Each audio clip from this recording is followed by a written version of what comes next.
Coucou les amis et bienvenue sur ma chaîne, moi c'est Sokokay. Aujourd'hui je reviens avec la suite de la vidéo comment trouver du travail en Australie. Et aujourd'hui on va parler de votre CV.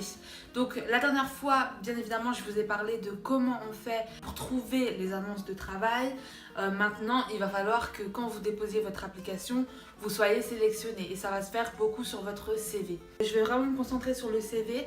Parce que personnellement, quand je cherche un travail, je cherche spécifiquement des travails qui ne demandent pas spécifiquement de lettre de motivation. Si c'est écrit envoyez votre lettre de motivation et votre CV, très souvent je ne dépose pas mon application parce que j'ai remarqué que tous les travaux que j'ai eus, c'était des travaux où j'ai pas envoyé de lettre de motivation.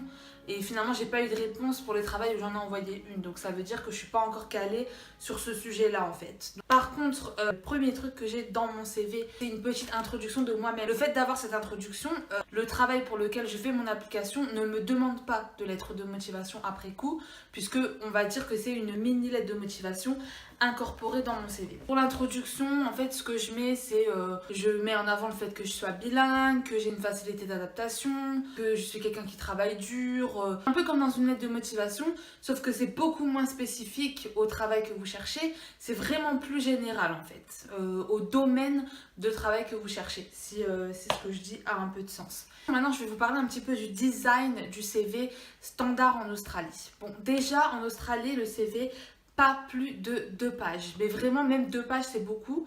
Moi, très souvent, il fait 2 pages parce que, comme je vous ai dit, j'ai l'introduction qui prend de la place. On va dire qu'il prend un tiers de ma première page. Après, si vous avez qu'une ou deux expériences professionnelles, forcément, une page devrait suffire et vous faites une introduction de 3-4 lignes. Ensuite, il faut que ça reste très simple. Donc, les CV très compliqués avec des couleurs, des designs comme ça et tout, c'est pas forcément ce qui attire le plus l'œil, bizarrement. J'ai tenté ce genre de CV et j'ai jamais eu de réponse.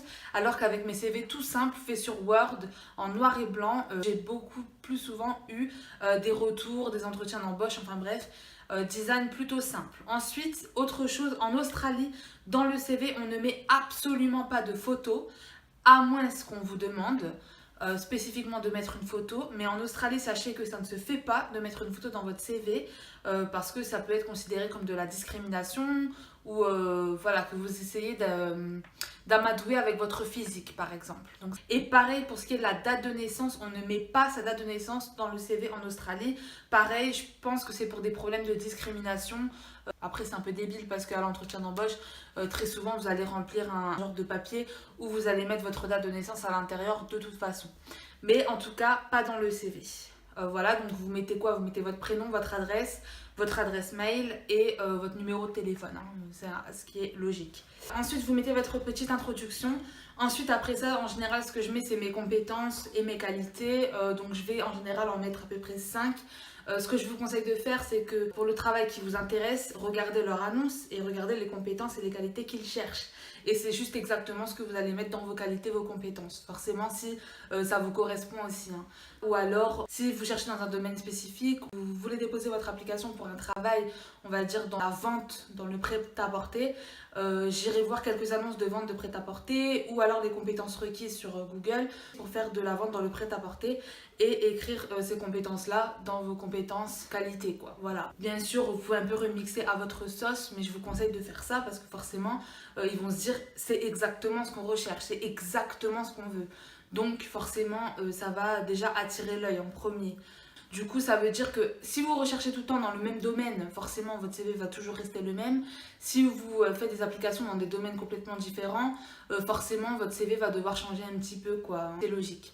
Donc voilà pour ce qui est des compétences et des qualités. Après ça, forcément, je vais mettre mon expérience professionnelle. J'ai vu des CV où les gens y mettent mes 15 expériences professionnelles.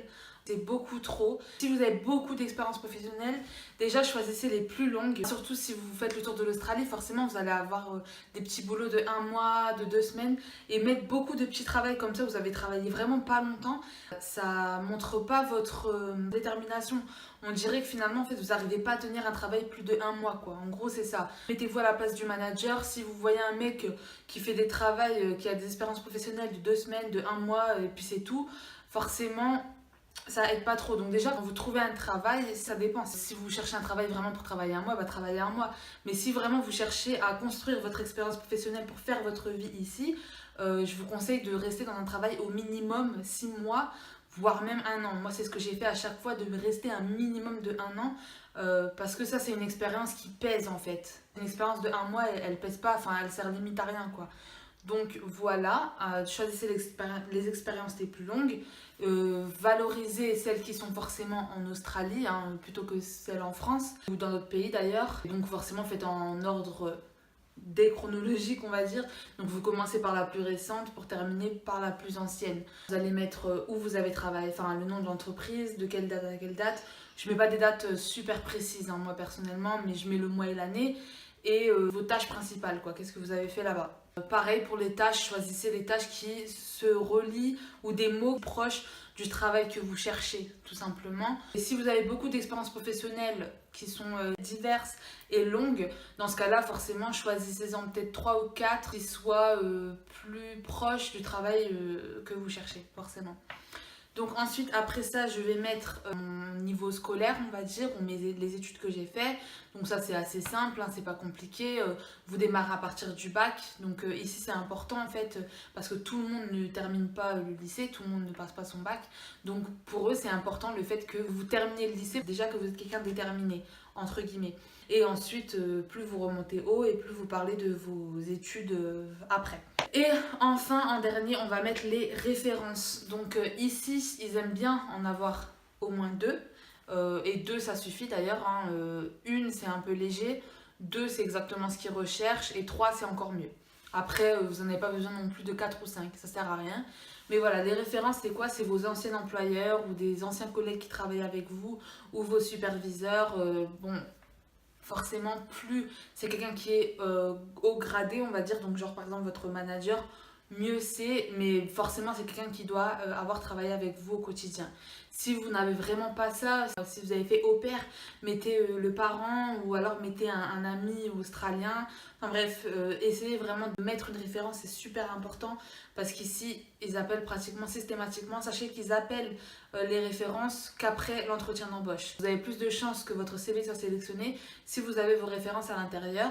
Si vous ne voulez pas les mettre dans votre CV, donc il faut savoir qu'il faut mettre le nom de la personne, de votre référent, son poste ou la relation avec vous, l'entreprise et le numéro de téléphone. Si vous voulez pas les mettre, vous mettez available upon request. Donc en gros, j'ai des références sous le coude si tu me demandes, quoi. En gros, c'est ça.